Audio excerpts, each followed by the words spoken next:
Hey there, MRA, my Real Africanist. This is Marie Ya Jouf, the Real Africanist. It's been a couple of days, so I would like to welcome you to my channel. If you are new here, then welcome. And if you are returning, then welcome back, right? So I just wanted to say thank you to all of those who have been engaging with the channel. And I also just wanted to make a quick comment about a couple of comments that I received on my channel. Well, really just one, right? I've been on YouTube now since the 1st of February, and I have gotten some very interesting engagement, but also, of course, there are the trolls that are out there, right? I try not to pay any attention to the trolls, but sometimes they can give you some inspiration for some interesting content, right? So one of the uh, commenters or trollers said that I am playing the victim, right? So when I'm talking about enslavement or the system of enslavement, specifically in America, or if I'm talking about colonization, then I am playing the victim, right? Or the race card, as they like to say, right? Blaming everything that's uh, wrong with, or everything that is challenging African communities, blaming it on race or blaming it on slavery, right? And the typical uh, suggestion is to just get over it, right? Get over it. That's a long time ago. So we already know that it wasn't a long time ago. Okay. But anyway, I just wanted to say that every time that I talk about enslavement or colonization in the framework or in the contemporary framework of the challenges that people of African descent are facing today, I am not saying that we are victims, and I am not playing the race card, right? I'm just telling it like it is, and I am saying as a historian that you have to put things in context, right? You cannot understand what is happening now if you do not understand what led to this point, okay? And just because African people or people of African descent all over the world have their own issues, right? And we have some really challenging issues, right? But just because we have our own issue does not mean that um, that we cannot point out what these two systems, the systems of enslavement and the systems of colonization, has done to our people, and how these systems have impacted our people, right? So my answer to that person is that I am not going to stop talking about enslavement and colonization, especially as it pertains to the contemporary issues that Black people face, right? So the reason why I'm not going to stop talking about them is because as long as we have Western education institutions, Western media,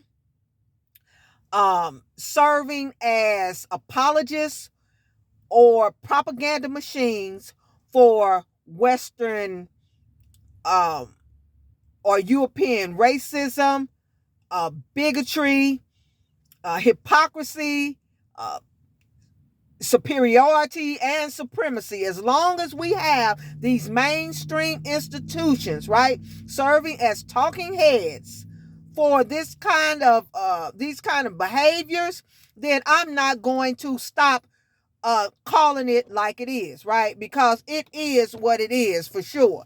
And I say that again because if you continue to have uh, or encounter incidents that still mirror things that were happening during that time, then you need to continue to talk about it. And it's just simple as that. As long as we have issues like George Floyd and Trayvon Martin and young 12-year-old Tamir Rice being killed on camera, by racist police officers, right, who just can't wait to shoot down a young black child, right, or a black person, right? As long as we continue to have issues like that, I'm going to continue to talk about this stuff. As long as we continue to have issues like this couple is having here in, I think it's Colorado, these black ranchers, right? I don't know all of the details, but it's not the first time this kind of thing happens, right? Where they are reaching out to the police for help, but instead the police is joining in and becoming also terrorists to these people, right? They're not taking their these threats that they have been informing them about seriously, right? I'm quite sure they are right like the minority in this community, right? This rancher community, and they have been complaining about their animals being killed. They had a worker that was murdered on their property, right? They having all these different kind of racist incidents, and nobody is responding. In actuality, you are joining in, right? Not accusing the police. I don't know what has been done, right? But like I say, these situations are not foreign to black people, right? So as long as we continue to have incidents like that, right? As long as we continue to have people or European and African educators or narrators or storytellers continuing to say things like colonization benefited African countries, right? I mean, I can even understand Europeans saying that, but our own people saying some crazy stuff like that. How in the world did colonization benefit African countries at all? They use the excuse about Europeans modernized the African countries and African economies, right? Like African people would not have been on the same trajectory as every other race and nationality with modernizing their own country, right? If they were left to do that without being imposed upon by this horrendous system that was akin to slavery and bondage. Like I say, I don't get that. I don't understand that, but I do understand the fact that some of our own people have been so psychologically traumatized, right, that they actually believe some of that. That's crazy, right? So, as long as this kind of stuff continues to exist, I'm going to continue to talk about enslavement and colonization and relate it to things that are happening today. Again, like I said on my last video, as long as we have ethnic conflicts, right, that continue to stem from issues or the colonial era, right, when colonial powers favored one group over another, and not only favored, but supported and invested in one group over the other, right? Or invested in one area of the country over the other area of the country, right? Causing conflicts that have continued to rear their ugly head even to today, okay? So, no, we cannot not talk about it, right? I said also, until, right, people don't feel comfortable like these talking heads here in this country. You feel comfortable going on live TV like Bill O'Reilly and what's his name? Carson, I forget. I forget the guy's name on Fox, whatever his name is, right? Have the nerves to Carson Tucker, to go on, TV and talk about just blatantly talk this racial rhetoric, right? Rhetoric that inflames these racists in America, right? Or that goes on live TV and think they can lecture to us as black people, right? About how to act and what to do to be successful, and why is it that black people can't do this and can't do that? Like they don't have a clue about the history that's connected with that, or the racist institutions that prevent a lot of black people from excelling. Like I said, don't get me wrong, we do have our own issues, right? And it's some things that we need to address. But this racism and stuff is so rooted in the history of not only this country but all over the world, right? And it still impacts us to this day, right? When you still have these colonial leaders that think they run African leaders, think they can tell them what to do, right? They discover oil, or they want to do whatever they do, explore this pipeline, and you gonna tell them what they can't do? They can't do in their own country. You know, these people are really bold, right? And it just stems back from the power and control that they once had, and they feel like they still have it, and they're losing it, so they just holding on to it with everything, all their might, right? And you know, we saw it last year with in Ethiopia, right? When they were trying to when these media Western media organizations was feeding this narrative that this was ethnic violence and cleansing that was going on in Ethiopia, right? So I was very proud of the Ethiopian government and the Ethiopian citizens, and you know, the Eritrean brothers and sisters that came forward and said, look, no more. That's not what's happening. This is what's happening. And we don't need you all to be interfering into our sovereign affairs, right? And they cut that bull crap off. And that's what needs to be done, right? So as long as we still have this kind of stuff that continues to cause this chaos, right? And continue to destroy our the memory of our African legacy, right? I told you on the last video what happened in with the Aboriginal Australia people, what continues to happen, where these people are under continuous threat, you know, of being basically genetically annihilated, right? To being destroyed, right? And then the more and more I research, the more and more stuff that I find out, right? And not only are we talking about the indigenous Australian people that still exist today under threat, but what about the Tasmanian people that were just basically wiped off the face of the earth, right? And you think that this stuff does not still impact people to this day, right?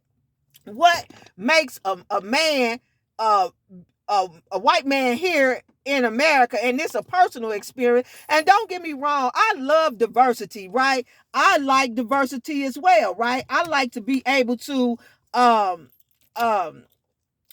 be around a diverse group of people, right? But reality is reality, and I live in reality, right? And I'm going to talk about it as if it's real. This is how things exist, right? But you have a person that walks up to me, and when I'm in the restaurant minding my own business with my family, right, or with my friend, right, and tells me, do you know that Abraham Lincoln wanted to send all the black people back to Panama after slavery, after the Civil War?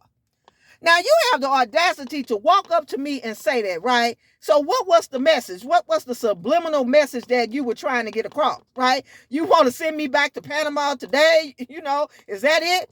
You know, and they still think that it's an insult to tell black people to go back to Africa, right? It's no insult. It's not an insult to me anyway. And I'm saying, okay, I'll go back to Africa today. You paying? Pay up. Pay reparations, right? Pay up. And I'm going, give me my money. Let me do what I want to do, right?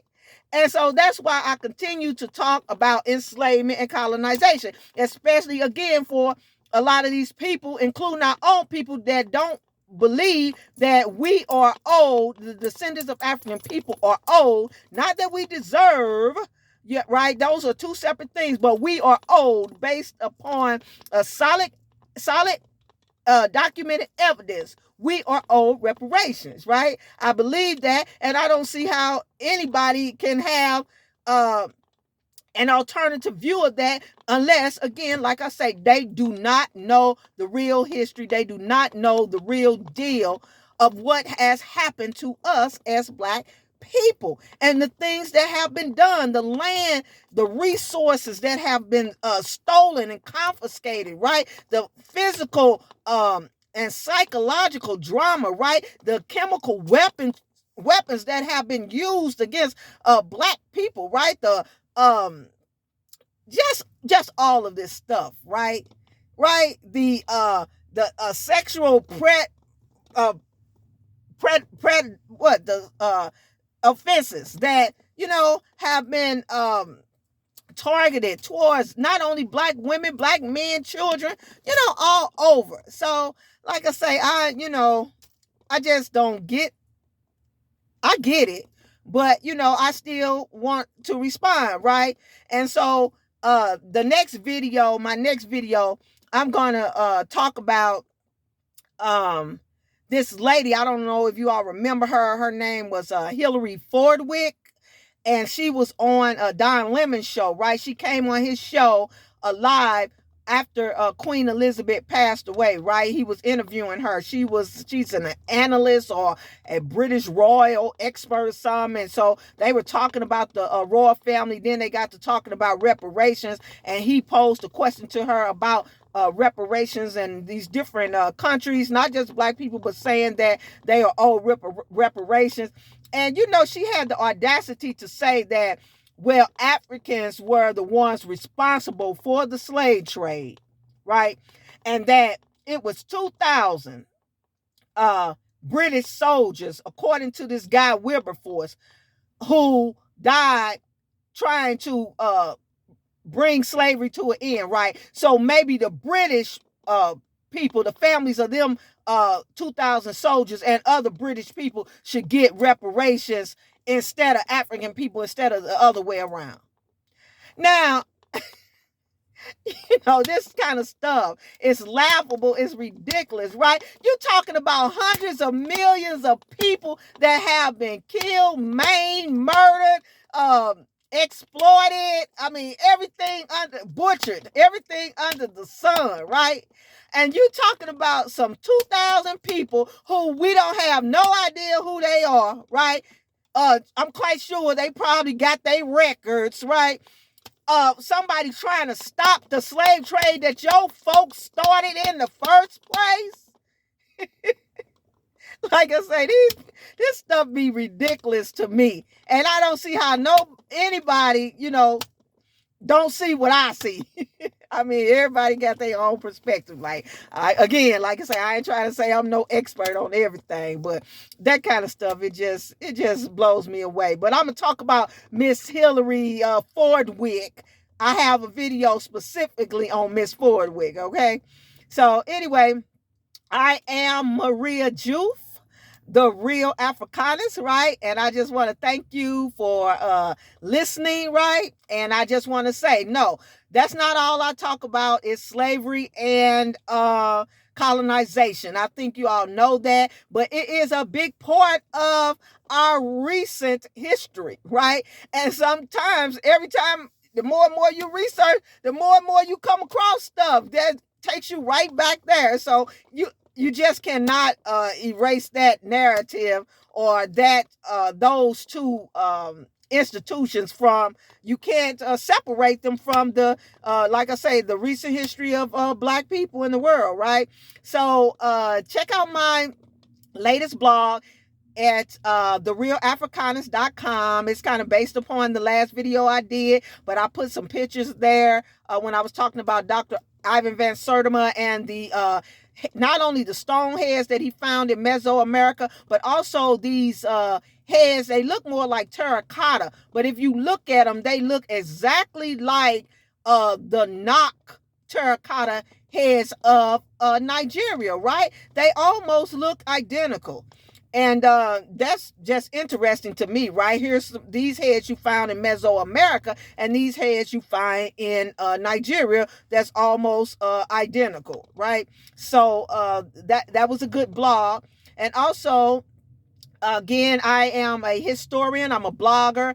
I'm an education activist, and I am the founder or the creator of the A.S.P.E.C.T model, right? And the A.S.P.E.C.T model is a 4-tier system of education and communication techniques that I use to create products, processes, and platforms, that transform the African learning experience. Basically, to teach about African history, African affairs, or just issues pertaining to Africa from a real African perspective. Okay, so if you want to know more about the A.S.P.E.C.T model, I'll put a link in the description, right? And you can learn more about me, the services I offer, and what I can possibly do for you. Okay, so I am signing off. And don't forget about the Can't Ban Black Challenge. That challenge I started at the beginning of February, basically to push back against the bans on African studies here in America. And basically, what I ask my followers to do is to just flood social media platforms, flood your social media channels with information on Black history. Really, it's just that simple. Use the hashtag Can't Ban Black, breaking the ban, and African history is Black history, as well as, of course, the Real Africanists. Okay, so I will see you here next time. Don't forget to like, share, comment, and subscribe, and also hit that notification button so you can get my videos when I'm on here again dropping gems, right? So I will see you next time, and remember to fight the power of freedom ain't free. All right.